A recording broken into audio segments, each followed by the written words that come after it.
अस्सलाम वालेकुम गाइस, आप सब कैसे हैं? उम्मीद करती हूँ आप सब खैरियत से होंगे। मैं भी ठीक हूँ अल्हम्दुलिल्लाह। आज मैं चाहती थी मैं इस पे रिव्यू करूँ क्योंकि ये आजकल की ज़रूरत है और इस पे पाकिस्तान के बहुत से काम यूट्यूबर रिव्यूज़ कर रहे हैं। इवन तो जब मुझे चाहिए था इसके लिए तो मुझे कर्लीगढ़ हेयर रूटीन चाहिए थी, तो मैंने बहुत सर्च किया लेकिन कोई भी पाकिस्तानी नहीं था उसमें, तो मुझे पता ही नहीं चल रहा था मैं कौन सी प्रोडक्ट इस्तेमाल करूँ और कौन सी नहीं। इसलिए आज मैं आप सबकी आसानी के लिए कुछ प्रोडक्ट्स लाई हूँ जो आपको भी फ़ायदा देंगे। और मैं तो आई थिंक 6 माह से इसकी प्रैक्टिस 6 माह से मैंने ये शुरू किया हुआ था और मुझे माशाल्लाह बहुत अच्छे रिजल्ट मिल रहे हैं। अभी साल 2 साल लगेगा मेरे अच्छे कर्ल्स वो जनरेट होने में, जो वो ख़राब हो गए हुए थे मैंने उनको ख़राब कर दिया हुआ था। अब मैं आपको सबसे पहले बताती हूँ कि मैं कौन कौन सी चीज़ें यूज़ करती हूँ। सबसे पहले तो आ जाता है एक स्टेप ऑयलिंग। ऑयलिंग के बाद ही हम कुछ करते हैं। ये मेरे पास हिमानी का कोकोनट हेयर ऑयल है, सस्मे भी है, इसमें कैस्टर ऑयल भी है। ये तीनों ही बहुत अच्छे हैं बालों के लिए। ये मैंने ऑलमोस्ट ख़त्म, ये देख लें मेरा हो ही गया है। ये सर्दी की वजह से थोड़ा सा फ्रीज हुआ हुआ है। मैं इसको लगाती हूँ।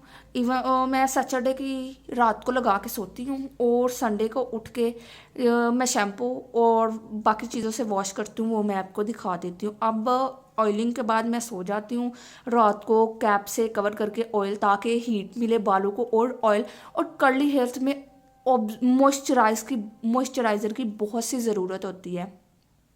और पहले मैं को वॉशिंग इस्तेमाल करती थी। को वॉशिंग से क्या हुआ कि मेरे ना ज़ाहिर बात है उससे वो ऑयल तो वॉश ही नहीं होता, तो वो मैं ऑयल लगाती नहीं थी, तो डायरेक्ट मैं उससे हेयर वॉश कर लेती थी। उसकी वजह से बहुत सारा डैंड्रफ हो गया जिससे मेरे बालों को बहुत डैमेज हुआ। अब थोड़े 1-2 माह पहले वो शुरू कर लिया हुआ है कि मैं अब ये भी यूज़ करती हूँ ऑयलिंग भी। तो अब अगला जो मेरा स्टेप है वो है शैम्पू। शैम्पू जो है मेरे पास ये है ट्रूली कोमल का वॉल्यूम एंड शाइन शैम्पू।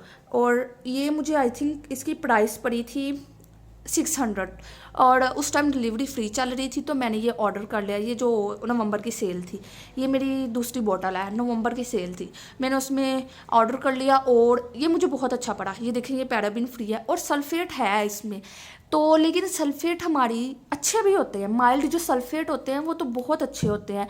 और ये देखिए इस पे लिखा हुआ है कि ये आपका फ्रीज फ्री शैम्पू है, आपको फ्लेक्सिबिलिटी प्रोवाइड करता है। और हाँ, मैं बता रही थी सल्फेट हमारी बहुत अच्छी सी क्लिनजिंग कर लेते हैं। अगर माइल्ड सल्फेट हो तो मैं कहती हूँ वो बहुत ही अच्छे होते हैं। और इसमें बहुत से माइल्ड सल्फेट हैं, बहुत अच्छे इंग्रेडिएंट्स आप पढ़ सकते हैं, कोई भी नुकसानदेह इंग्रेडिएंट्स बिल्कुल नहीं है। तो अब बारी आती है हमारे कंडीशनर की, जो इसके बाद कर्ली गर्ल्स में ये मेथड बहुत इंपॉर्टेंट है। आम वॉशिंग मतलब अगर आपके स्ट्रेट हेयर है तो शैम्पू करें, जस्ट आपका काम खत्म। लेकिन कर्ली गर्ल मेथड में आपको कंडीशनर ज़रूर यूज़ करना है। इसलिए चलें अब मैं आपको दिखाती हूँ। कंडीशनर भी मैं ट्रूली कोमल का ही यूज़ करती हूँ, intense repair and shampoo shine conditioner.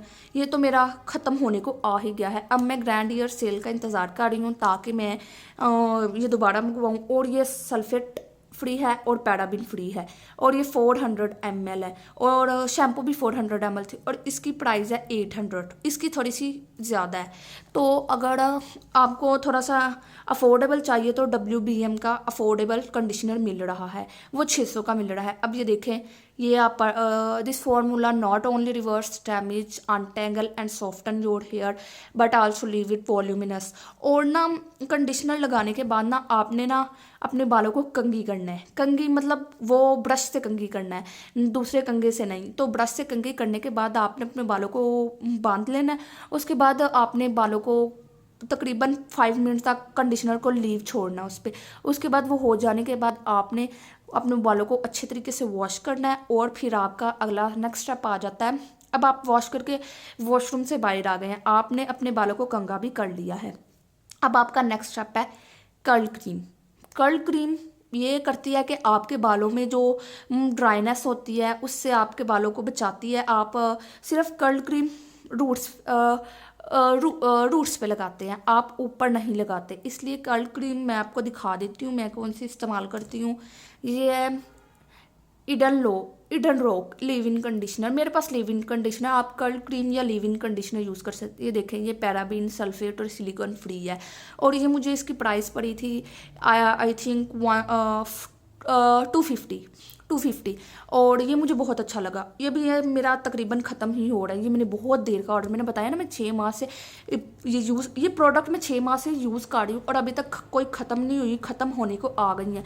ये आपने नीचे को लगाना है और उसके बाद ना आपने कंघा करना है, फिर अपने बालों को दोबारा कंघा करना है। कंघा करने के बाद आपको अपने बालों को मतलब अपने कर्ल्स को फ्रीज करने के लिए, मतलब वो उसी शेप में रहे, आपको एक जेल या मोस चाहिए। मैं तो पर्सनली मुझे मोस पसंद है तो मैं मोस लगा ले मैं मोस ये मेरे पास N11 की मोस है। ये मुझे पड़ी थी 800 की और डिलीवरी चार्जेस डाल के 1000 की मैंने दराज से ऑर्डर की थी, मुझे मिल गई थी। ये बहुत अच्छी है और ये मेड इन कनाडा की है। और अब मैं आपको बताती हूँ, मोस लगाने के बाद ना आपने अपने बालों को ऐसे ये बंद रखना है, अपनी फिंगर्स को ऐसे नहीं करना, ये बंद करना है और स्क्रंचीज करना है। स्क्रंचीज करने के बाद ऐसे स्क्रंचीज करने के बाद ना आपने अपने बालों को कोई टी शर्ट लेके ना या माइक्रोफाइबर टाइबर, मैं तो पर्सनली टी शर्ट को रिकमेंड करती हूँ, उससे फ्रीज नहीं आता। अब आपके बालों में टी शर्ट को लेके ऐसे ही ना स्क्रंचीज में अपने बालों को मूव करना है। उसके बाद आपको क्या करना है, स्क्रंचीज को मूव करने के बाद ना उनको ड्राई होने के लिए छोड़ देना और उनको बिल्कुल भी हाथ नहीं लगाना। इनको एयर ड्रायर होने में तकरीबन 3-4 घंटे लगते ही लगते हैं। ये थोड़ा मुश्किल काम होता है और अगर आपके पास टाइम नहीं है तो आप हेयर ड्रायर यूज़ कर सकते हैं। और आजकल तो वो डिफ्यूज़र आते हैं कर्ली गर्ल्स के लिए, वो डिफ्यूज़र हेयर ड्रायर के आगे लगा के तो उससे आप हेयर ड्राई कर सकते हैं। और उसके बाद जब आपके बाल ड्राई हो जाए ना तो आपने कोई भी सीरम या ऑयल, मैं तो मस्टर्ड ऑयल लेती हूँ, उसको थोड़ा सा अपने हाथों पे लगा कर रब करके स्क्रंचीज में फिर स्क्रंचीज करती हूँ और उनको छोड़ देती हूँ। और एक लाजमी और अहम बात कि आपने अपने बालों में ना ड्राई बालों में कंघी करनी ही नहीं। अब ये नहीं मैं कह रही कि आपने कंघी नहीं करनी, कंघी तो करते हैं। कंडीशनर के बाद जब हम कंघी करते हैं तो उसके बाद आपको मतलब कोई भी वो डिटेंगल हो जाते हैं सारे बाल, तो कंडीशनर के बाद तो ऑब्वियसली कोई भी आपको वो कोई भी इशू नहीं होगा। तो आपने हफ्ते में 2 दिन अपने बाल धोया करने हैं और इन सारी प्रोडक्ट्स को इस्तेमाल किया करना है। और आपने अपने बालों को हीट से ज़रूर बचाना है। कर्ली गर्ल्स स्ट्रेटनर यूज़ नहीं करने, हेयर ड्रायर यूज़ नहीं करने। आई पर्सनली रिकमेंडेड कि आप हेयर ड्रायर यूज़ ना ही करें, तो आप इनको एयर ड्राई होने दें ताकि हवा में ये सूखे और इनकी शाइन बरकरार रहे।